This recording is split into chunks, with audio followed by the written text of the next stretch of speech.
Last night Walt and I were at a holiday party.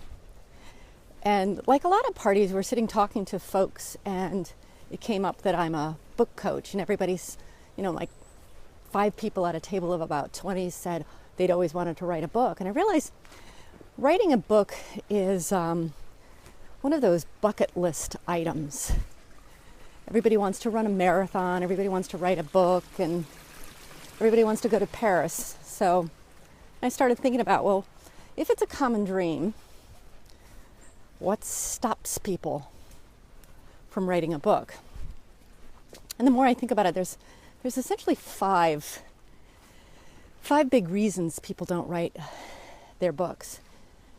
And number one is the project just looks way too daunting.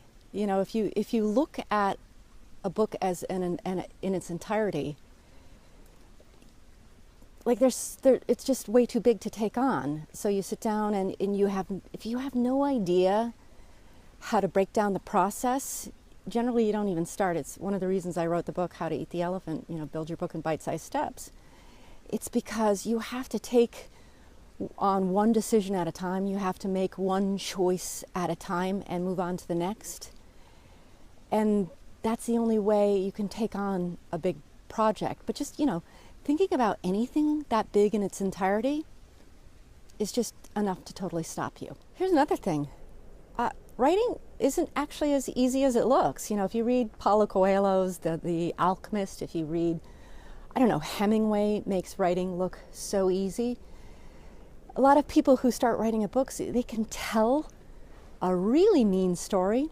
And I remember when I was in Harvard, the professor would say, "Look, Pumpkin, just because you can tell a great story doesn't mean you actually can write a great story." So a lot of people will sit down and they might even get through a few pages or a few chapters, and they look down at what they have on the paper and they're astounded at how bad it is.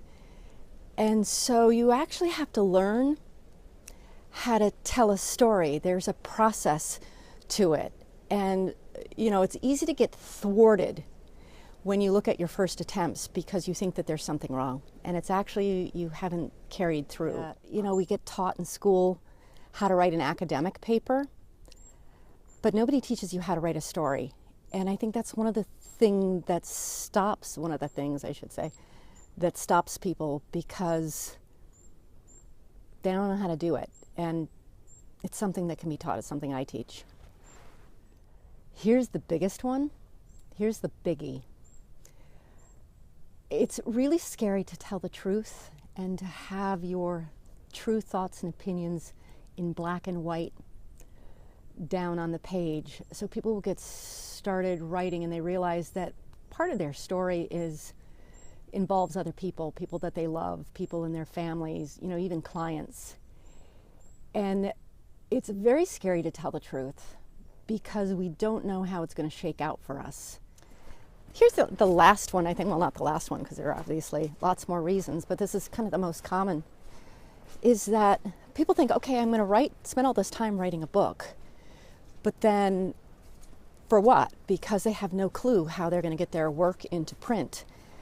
And they think that, you've got to get an agent, you've got to figure out how you're going to reach a publisher, you're going to have to figure out the whole query letter stuff, if you even know what a query letter is. Or, if they're not thinking that they have to have a traditional publishing house publish their book, which, a lot of writers feel they need to do, they recognize the only other option is self-publishing, and the technology, the learning curve to self-publish, learning how to put your book up on CreateSpace or create an ebook. The technology thing for a lot of folks is just not their bag, so they have no idea how to go about doing that. It's one of the topics that I cover in my book, How to Eat the Elephant, simply because there are tons of options and you're not really stuck. So it's kind of a bad excuse, quite frankly.